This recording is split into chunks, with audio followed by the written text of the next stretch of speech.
Hot take here. I think the reason why most artists are starving artists is because they don't actually have accountability. Hear me out. It's so easy to create art and it's so much fun that we don't think about it like a 9 to 5. We don't think about it like a job. And the reason I'm bringing this up is because I'm trying to make this feature film. I'm thinking about making a feature film in the next 30 days. So it's about 29 days now. Additionally to, we're thinking about making 10 short films. And so it got me thinking of like, why is it hard? Why does it take so long for art? And why is it so difficult? And I really think it's because as artists, we don't have someone to hold us accountable. At job, we have something to hold us accountable. But making art is so much fun and it's so easy. It is not actually that hard to make art that us as artists, it's not our full focus that we do. And so because of that, like it just ends up being on the back burner. We don't prioritize it to the level that we need to.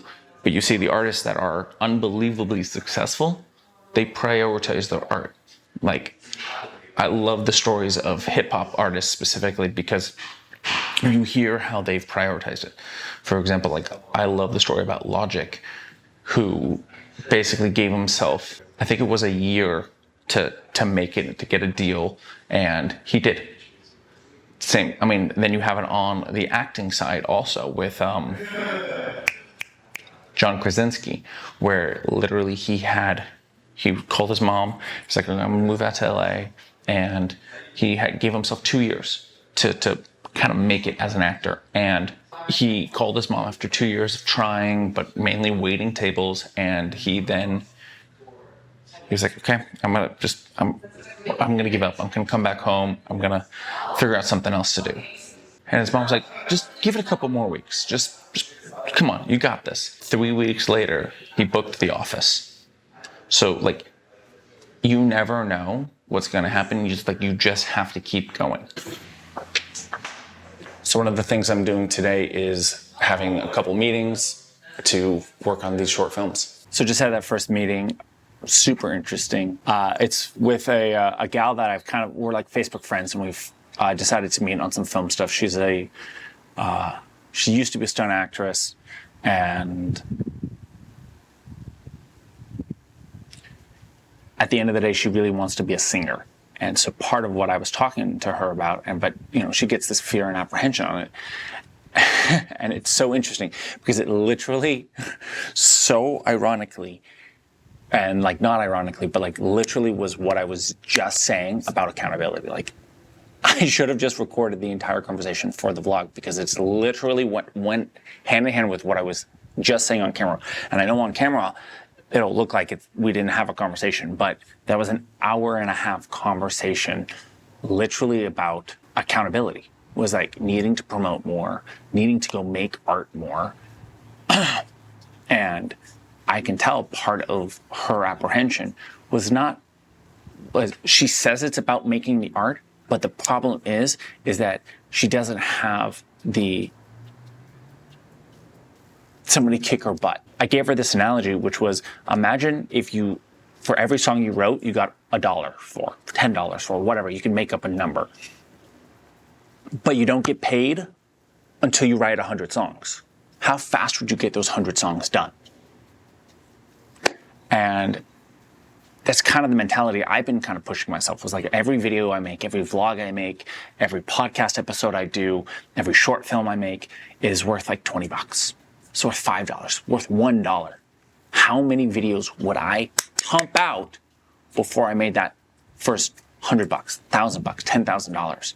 It's so much of that impetus for, as an artist, you have to really think about creating art is worth is worth whatever X amount of money you want to arbitrarily give it, but you don't get paid until you've hit that target, till that, you get paid only every $100, every $1,000, every $10,000. How fast would you get that art done?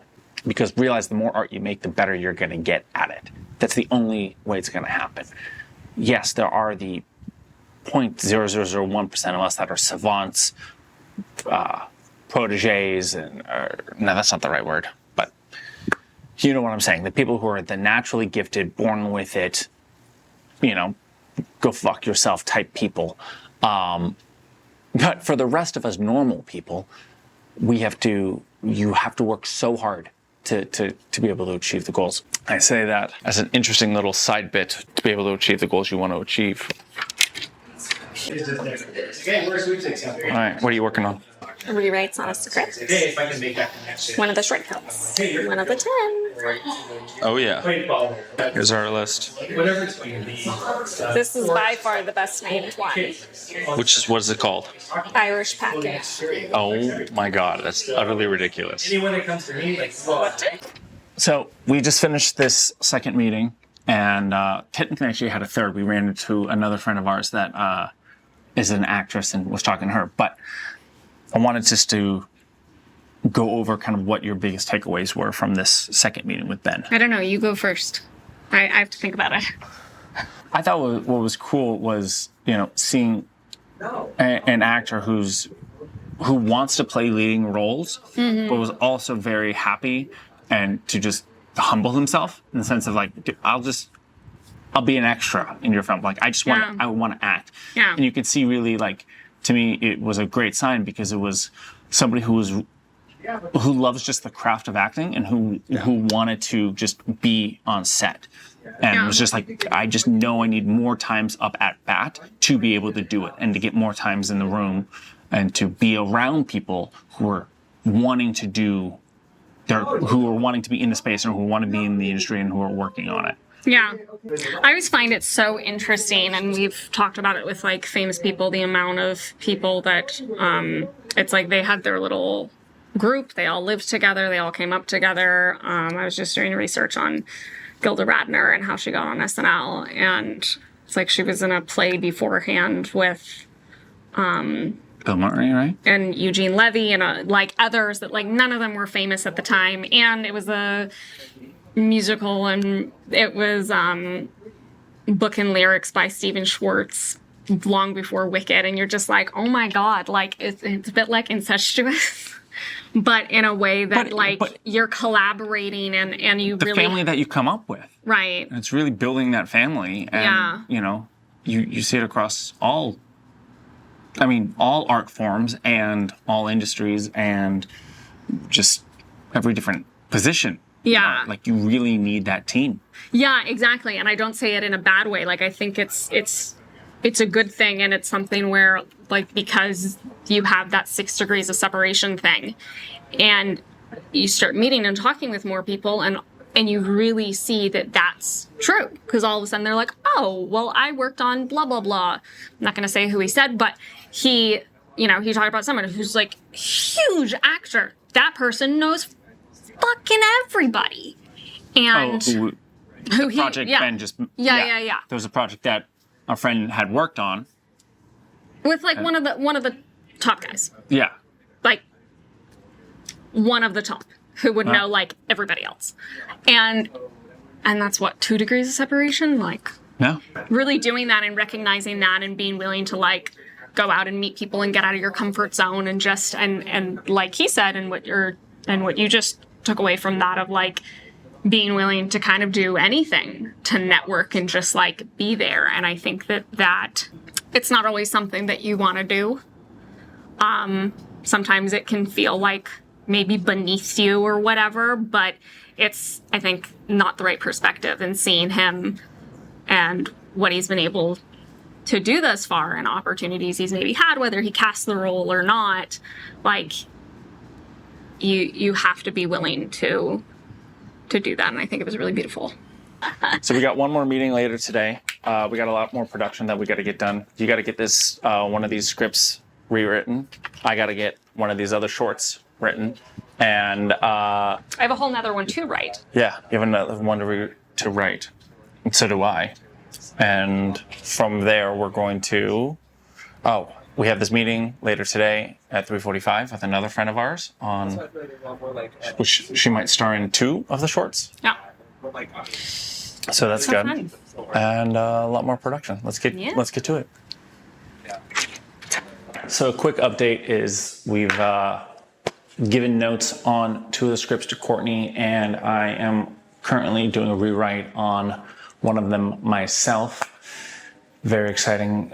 Some really good progress as of right now. One of these is going to be very A24-like, which is going to be a lot of, and it's very slice of life, very interpersonal relationship driven, and this kind of fun subtextual dialogue that will allow you to really kind of connect with these characters and that they're saying things without overtly saying them. Another one is highly comedic, ridiculous, very sitcom-like, which is going to be a lot of fun. And then another one is completely in a third genre, which is very dark comedy. I love how all three are already in three very different genres, very different type of storytelling. Why am I sitting here? I could just sit here like a normal person, but then I feel like I'm too far away from the camera.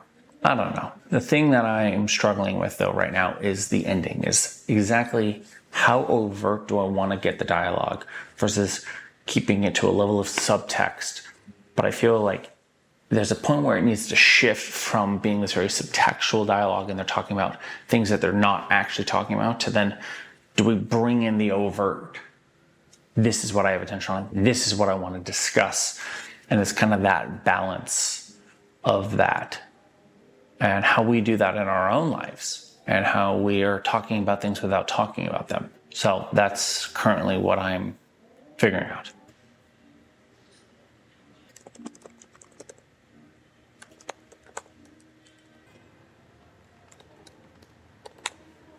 So we just got back from our third meeting of the day, meeting with a friend of ours who's an actress, and we've been in a very deep conversation.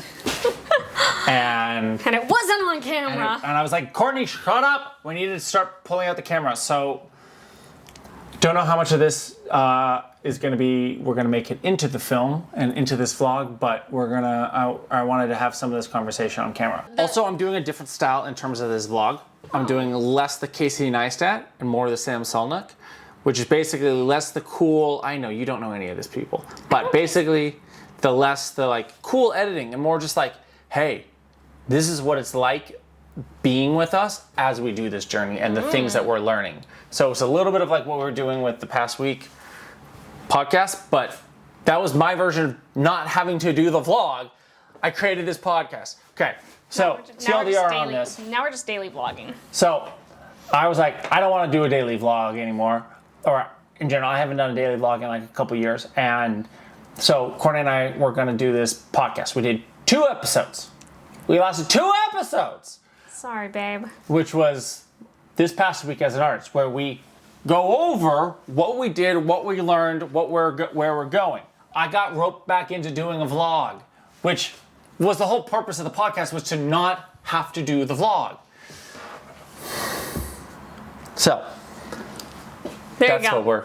Okay, I'll give the mini recap on the conversation, and then I'm just gonna keep talking as if the camera's not here. But also just because I'm not gonna... on the meeting as a whole. No, yeah. Well, it was interesting. So there was somebody else that we ran into, that an actress, and dog hair in my mouth, so cool. And she was talking about all this statistical analysis that she had done as far as the look, based off of things that she'd auditioned for, and then who got it instead, and like what was the look and so on. And based off of that, she literally changed her stage name, shaved her fully head, changed her name, fully changed her look, name, everything. And she said she booked more during COVID than she ever had as an actor. And then it's just like continued on, and she started getting roles on TV shows and so on, which was fascinating. So it got me thinking, and then meeting with her other actress friend toward the end of our meeting, I asked her, just in terms of like look and stuff, like what are the roles that she wants to go out for, and then sort of that like first impression when I look at her, which is a big thing in casting. It's like, what's the look you have, and does that match like the stereotype of the look for that type of character? Does that match the role and what they would envision that like typecast in the script? Yeah. The weird girl, the jock, the whatever, like what's everyone's idea of like, what is this character? But it also just like, what does this character look like in your head as a director, producer, casting director? to then what does this actor look like? Yeah, And and it's do just they trying kind to- of match? Typically, there's sort of Or do there's a they- little bit of a box. Yeah, does it make sense? Anyway, so we were having that conversation, and then I sort of asked her, and it's the second person who said, as the first thing, not the only thing, but as the first thing of what they look at me and they think is girl next door. Which I'm not mad at. That my wife is the hottie that I got. But the thing is this, she wants to do the weird characters. And it's hilarious because how I always think of her is about this photo I took. That's how I think of her. The girl next door. So your thoughts? That was like him telling me, like, pretend to be a model. Yeah, so how I got that shot was like, I was like, make fun of. So she's like, I don't know what to do. This was like one of her first photo shoots. And she's trying like, to take a pretty I shot. don't know what to do. And she's like, I was like, hun, it's really simple. Make fun of models. Pretend you're being a model and make fun of them. And she went, all right. And I was like, bam, there we go. Exactly.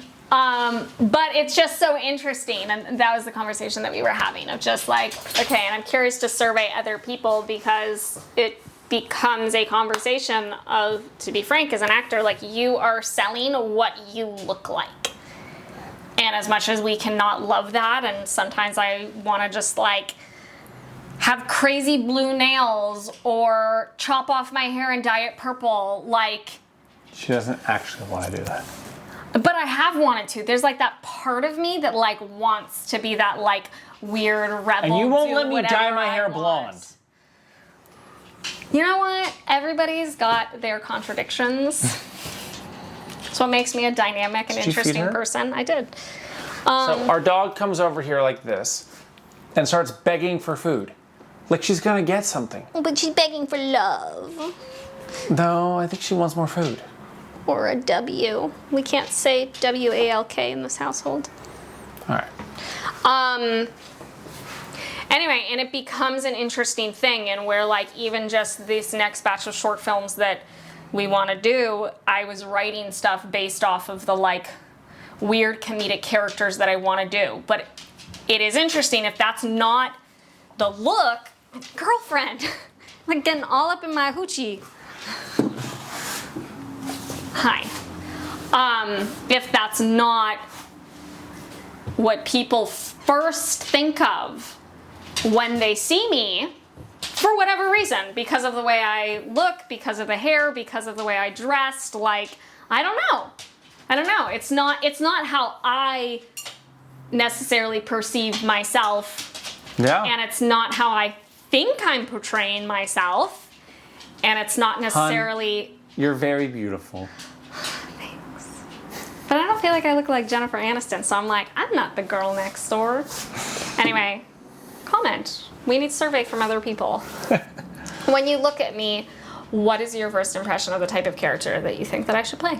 Well, it's the harsh reality, and I've been on the casting side of like, sometimes you have a particular look in mind, and you're just sort of like, there's not a right or wrong on it. You just have a certain idea of like you wrote this story, or you're the director, and you know, you're now going to put this in the world, and you just have an idea of how this piece of art should be and what that picture is in your head, and it's a visual medium. And sometimes people surprise you, but you kind of have to get to the point of where you can even do the role and surprise them, and maybe the person's willing to based off your look, maybe they're not. And it is a stereotype, but a reality in it, because you're selling your look. Well, what do you want to be doing? Well, I think the interesting thing is that growing up, of course I wanted to be the Rachel on Friends. Obviously. Like, I think what girl growing up didn't want to be the Rachel on Friends? Like, even though it's an ensemble cast, like, it's also kind of all about her and Ross at the end of the day. And so, like, yeah, obviously. All boys want to just be Brad Pitt from Fight Club. Yes, exactly. But I don't think of myself as a, like, oh, I look like, I don't know, I've gotten older, and maybe I'm just hypercritical of myself, and embrace my inner weirdness that I'm like, oh, I think I'm like more of a Phoebe. But maybe my look's not weird enough to portray that. So I either gotta go weirder or I gotta Be sexier. be sex. If you be sexier, you might have to kiss a boy. I kiss you! So Courtney and I have been now talking for, I think it's like 3 hours on casting film and just strategies in terms of the bigger picture. It's a lot of fun. Definitely not going all in this vlog because it's way too much, but very productive day. Got a lot of writing, got a lot of forward progress on careers. Definitely a very good day one on this journey, and very, very, very proud, very excited, and a lot to do. A lot more to go.